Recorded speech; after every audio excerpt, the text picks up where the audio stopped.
Today is day 18 of our purification standard process complete cleanse. Day 18, we're almost at the finish line. If you're doing this 21 days or using these videos as aid or help to kind of stay motivated to be on that 21-day path. And for you, who I know that there was one person in this group who was like, hey, what if I stay on this for a long time? Will I lose more weight? Will something happen? And I'll be the first one to admit that I did start on the 1st of September and I was going to do for the whole 30 days. But I just told Marilyn, who's on the call, that by day 24, 25, I was thinking, wow, my body needs actually food, which I certainly was eating, but it didn't need the extra powder in the smoothies to pull more toxins out, because I think that I had reached my level and I needed to be nourished rather than detoxing.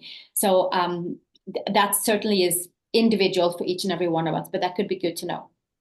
With that said, on day 18, we are doing 2 to 3 smoothies a day, packed with vegetables and berries and fruit, whatever we can jam into our smoothies and our blenders, and we mix it with water, and we still have our scoops of the SP Complete Wellness formula and possibly also the whole food fiber formula, if you choose to do that, which is a great one to just do on the side as well. That's not necessarily a cleanse. It's like a fiber cleanse version and nourishment for our body. And with that said, we're also introducing protein, the size of our palm and the thickness of our palm approximately, maybe once or twice daily, depending, of course, what our intake need is. And then, so we have that, and we have another 4 days left, and then we are complete. And so we have kind of gradually gotten our way into eating our new updated version of ourselves after this cleanse. So with that said, today I'm going to talk about dairy and about grains. Like, how are we going to introduce that again? Because many of us are doing a cleanse because we experience all kinds of range of symptoms from dairy and grains. How should we do this? So I recommend, if you are a dairy person and you want to reintroduce dairy, to go with raw dairy if you possibly can, because it has the most nutrients. Or that's not always possible, and it's not always allowed in every state. And certainly it needs to be from somebody that you trust takes care of their cows and this and that and the other. Lots to say about that. And then with that said, like raw cheese, raw milk is a different thing. And then you can make your own kefir and yogurt, of course.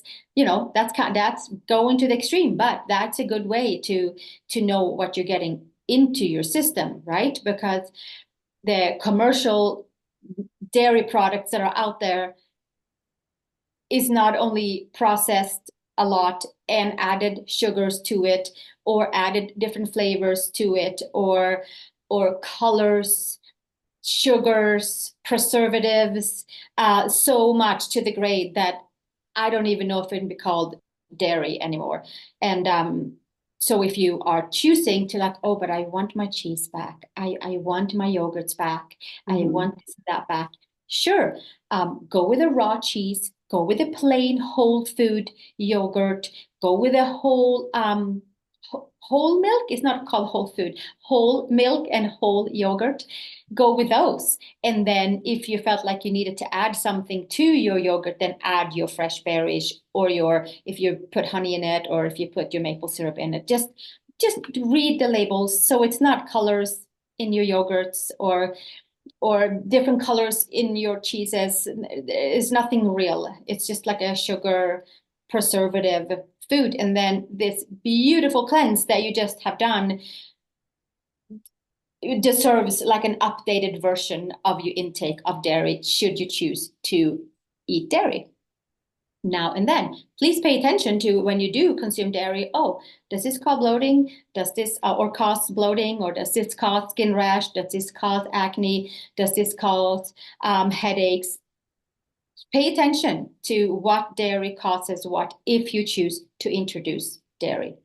It is also good to know that, yeah, we eat dairy for calcium, right, for our bones and our skin. And it's good to know that we talked about this a few videos ago, that calcium is absorbed if we have vitamin D in our body. So often, because they need each other to metabolize, or calcium needs D to like ride around our body and get absorbed. So we see a lot of dairy products that has fortified vitamin D in it. So that they will go hand in hand. Now, of course, there can be hours and hours talk about dairy. That was just a very short snippet.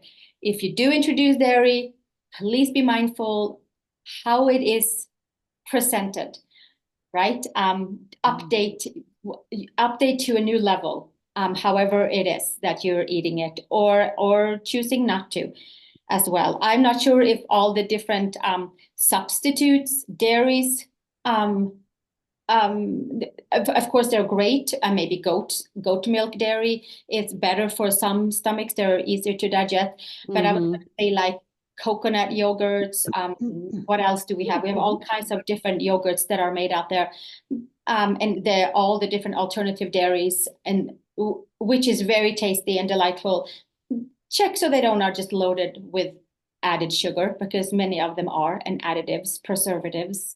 There are these, like, they're called the milk cow or something, like a standing machine that you can put your own nuts in and mix with water, and it kind of makes it right there, and that's it. It's just the nut milk. It's just the oat milk. It's just the rice milk.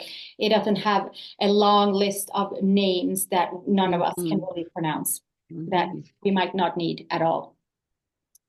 We do not need at all, but it is tasty. But just pay attention. You just did a 21-day cleanse. You're clean and clear. You're detoxified. You have a nice, easy digestive system.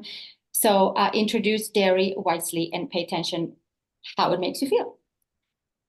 Short snippet. That's it. Bye-bye dairy for now. And then we go on to grains. And I like these. Okay, so grains is such a, I mean, dairy and grains is certainly is a touchy subject. Grains has all of, like, has a lot of, has all of, like, the wheat has all of the B vitamins. It's very important to get. That's how many of us get our B vitamins in us. Should we eat grains? Now, you probably have not had grains besides the quinoa or possibly maybe some brown rice during these 21 days. So also be mindful of what kind of grains that you introduce to your body. I recommend whole grains. Again, packaged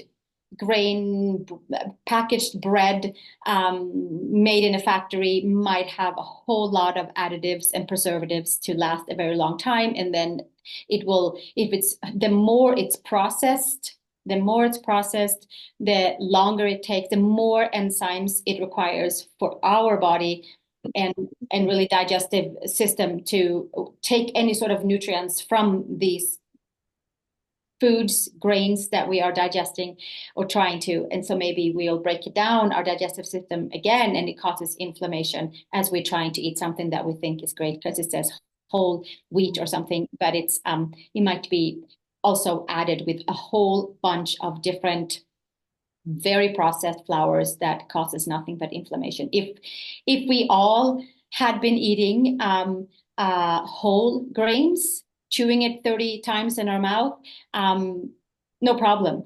I don't think there'll be any like grain inflammation diseases.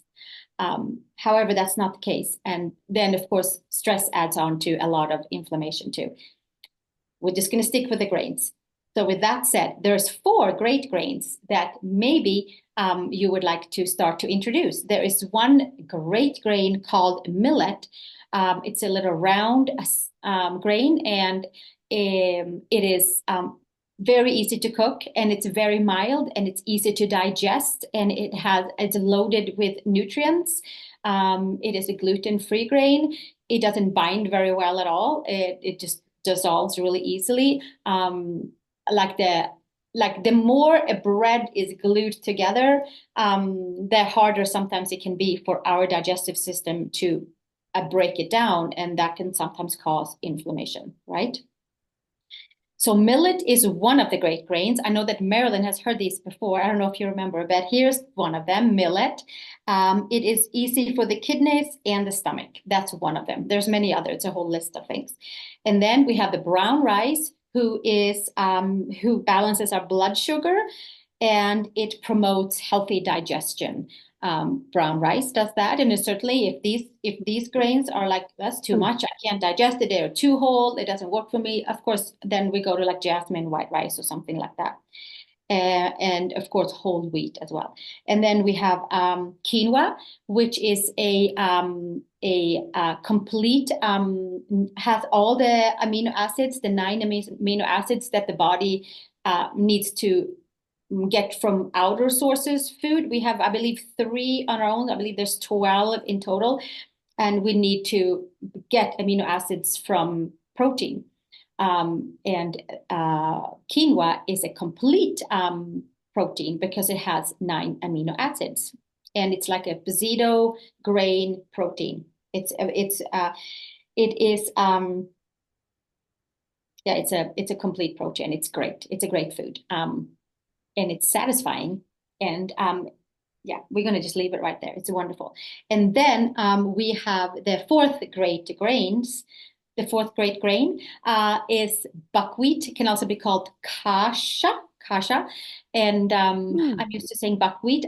It is an old ancient grain from, I believe, Eastern Europe, Russia, if I'm not mistaken. And it is... it lasts, it's very heavy and dense. It is loaded with nutrients, B vitamins. It's called buckwheat, but it has no gluten in it. It is gluten-free. It is one of the grains that moves the slowest through our digestive system. So we are filled up longer with it. Might be a feeling of fullness. And it is also the grain that needs an extra, I shouldn't say extra, it needs fat to be digested through a digestive tract. So it is the one grain that sweeps up cholesterol, the extra heavy, hearty, duty fat that's stuck. So buckwheat, kasha, same, is known to take with it cholesterol because it needs it's like kind of goes in and vacuum sucks between the walls. Hey, how do you spell kasha? Kasha. Oh, okay. Yeah, kasha. So those are the 4 great grains. It is buckwheat, quinoa, brown rice, and millet. So those are excellent grains. Now whole wheat is excellent too. Make sure that if you add on bread again, and of course, baked from bakeries with all these wonderful grains, artisan grains and things, all wonderful things. And fermented and all this and that. There's so many options. Those are just like a suggestion of easy grains to maybe introduce after this cleanse, because this is a cleanse call. So these 4 great grains are easy to introduce after our cleanse, and do a little at a time, and start that because you can start doing that on day 22. So just like a little, 1 serving, half a cup, and see how that sits with us. Once the more the grain has been processed, the less easy it is for our digestive system to digest it. And the more enzymes we need to digest it. So these whole grains, they bring enzymes and wholeness. And same thing with the whole dairy. Unless we are allergic to dairy, then that doesn't work at all. Then it backfires right away. Of course, some are and some are not. Yeah, we're not even going to go into the lactose free. We're just sticking with that right there. And I think that's it for day 18. Do we need any questions? Do you have any questions, Marilyn? I don't. No, but that's kind of I think that's a, the one thing, the dairy that the body I recommend is the plain yogurt. Like let's who on day 22 go easy on the dairy. Yeah. And yeah, the cheeses are delicious if you like cheese. But and all the dairy, but the dairy, like our human system, I'm going to go out and say this, isn't really designed to break down Yeah. cow dairy. It's designed to break down human dairy, and then we're moving on. But Yeah. however, it's that the sugar in the cow dairy becomes a big addiction, just like white sugar. So Lactose. it is Oh, the brain that is asking us to, like, oh, let's have some more of that. yeah. Whatever pudding it is with the milk in it. Yeah, Uh-huh. yeah. It's good. Okay, I am going to say that we meet again on Monday, on the 30th of September for a follow-up call, and just like a few hints on how we integrate more into life after cleanse. Have fun with the smoothies these last 3, 4 days, and enjoy the variation and enjoy adding protein and mixing up your vegetables. Thank you.